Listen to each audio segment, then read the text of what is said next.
Question है let a1 a2 dot dot dot a21 be in A P such that sigma n equal to 1 to 20 1 by an into an plus 1 equal to 4/9। जो question में दिया हुआ है इसको ऐसे देख लेते हैं। Sigma n equal to 1 to 20 की जगह हम सीधे n लिखेंगे, बाद में 20 पुट कर देंगे। a है 1 by an and an plus 1। ध्यान रहे an प्लस 1 सबस्क्रिप्ट में है, 4/9 है। तो sigma n equal to 1 to n। अगर AP में है तो an plus 1 minus an common difference होगा, जिसको हम d बोल सकते हैं। तो ऊपर भी हमने d एंड नीचे d से मल्टीप्लाई किया, 1 by d आ गया, फिर d आ गया, ये हो गया आपका an प्लस 1 इक्वल टू 4/9। क्या रहा है 1 by d को अभी हमने लिख लिया है an plus 1 minus an divided by an minus an plus 1 into n plus 1 equal to 4/9।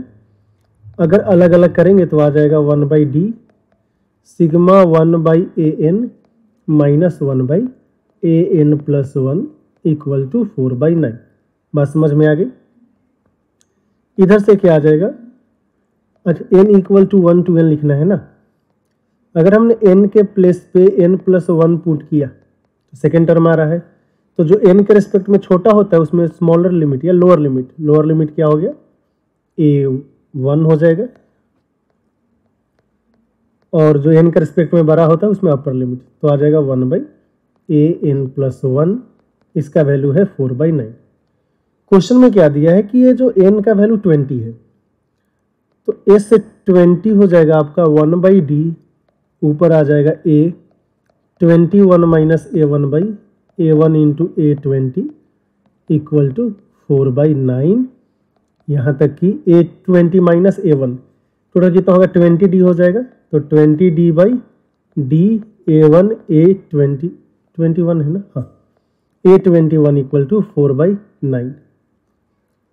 तो d से d गया, 4 से 5 टाइम्स में गया। वैसे हमें चाहिए क्या, a6 एंड a16 चाहिए ना। तो यहाँ से आ गया अपने पास a1 और a21 का वैल्यू कितना है 45।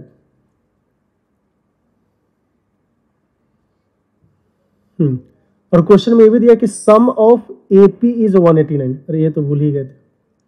तो सम ऑफ AP कैसे होता है, देखिए ये जो सम, टोटल जो सम है ना, पहले रुकिए, हाँ सम का वैल्यू हो जाएगा 21/2 first term, sorry number of terms by 2, फिर first term plus last term होता है, इसका वैल्यू दिया है 189 है, 189। तो ये तो 9 टाइम्स में चला जाएगा और आ जाएगा a1 plus a21 equal to 18। तो a1 प्लस a21 18 है और दोनों का प्रोडक्ट कितना है 45 है।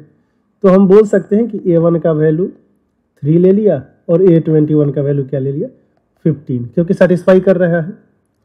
फिर हमें चाहिए a6 इंटू a16। तो देखिए a6 इंटू a16, अच्छा a21 का वैल्यू है, तो फिर कॉमन डिफरेंस d कितना हो जाएगा, d आपका हो जाएगा 15 माइनस 3 डिवाइडेड बाई 20 का डिफरेंस है ना, तो 20 आ जाएगा।